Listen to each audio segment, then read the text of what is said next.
Guys, मी अतुल मराठी कलाकार तुमचं पुन्हा स्वागत करतोय।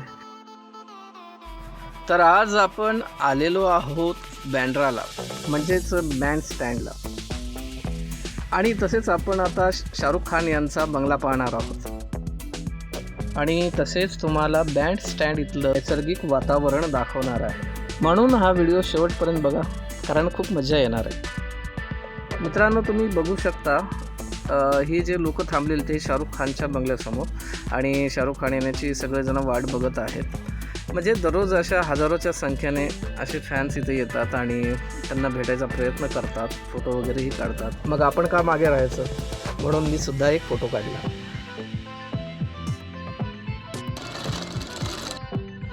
तुम्ही बघू शकता, हा समुद्र शाहरुख खान यांच्या बंगल्यासमोरचा आहे। भारतातून वेगवेगळ्या राज्यातून दररोज हजारो लोक इथं शाहरुख खान यांना बघण्यासाठी येतात।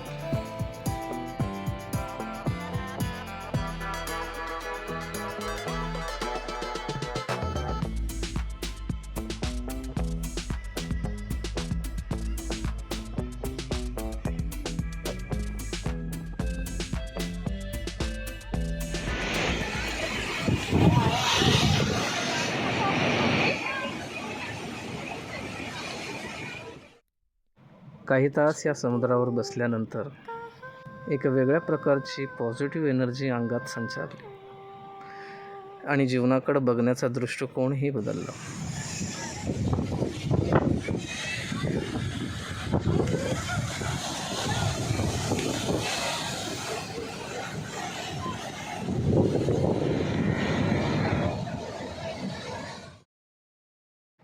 मित्रांनो, मला एक चारोळी सुचली, मी तुमच्यासमोर मांडणार आहे, नक्की ऐका। अबोलपणा तुझा लावी वेड मला, आयुष्याच्या या कातर वेळी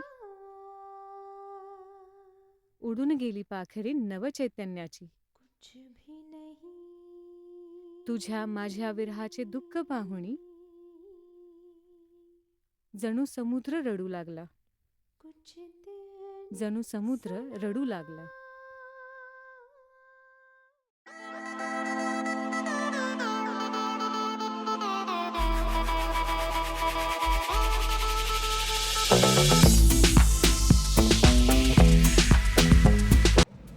मित्रांनो, आपण आता शाहरुख खान यांच्या बंगल्यापासून थोडंसं पुढे आलेलो आहोत, म्हणजेच बँड स्टँडपाशी।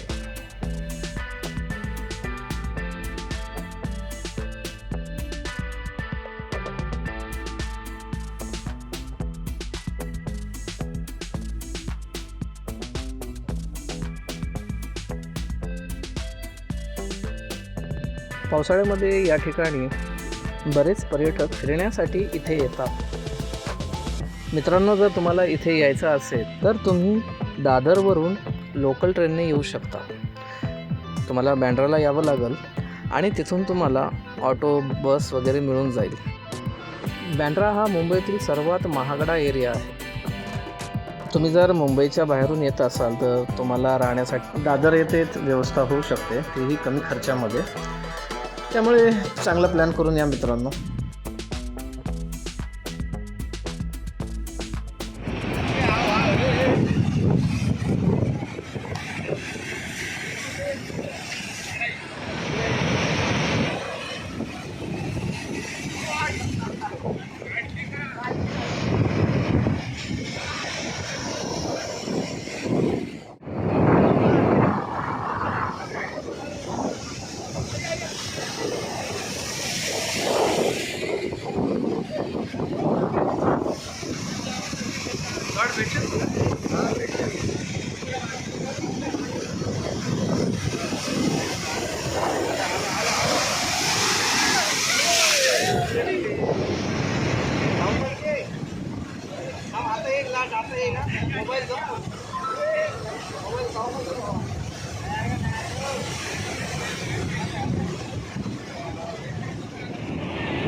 तर मित्रांनो, भेटूया पुढच्या व्हिडिओमध्ये.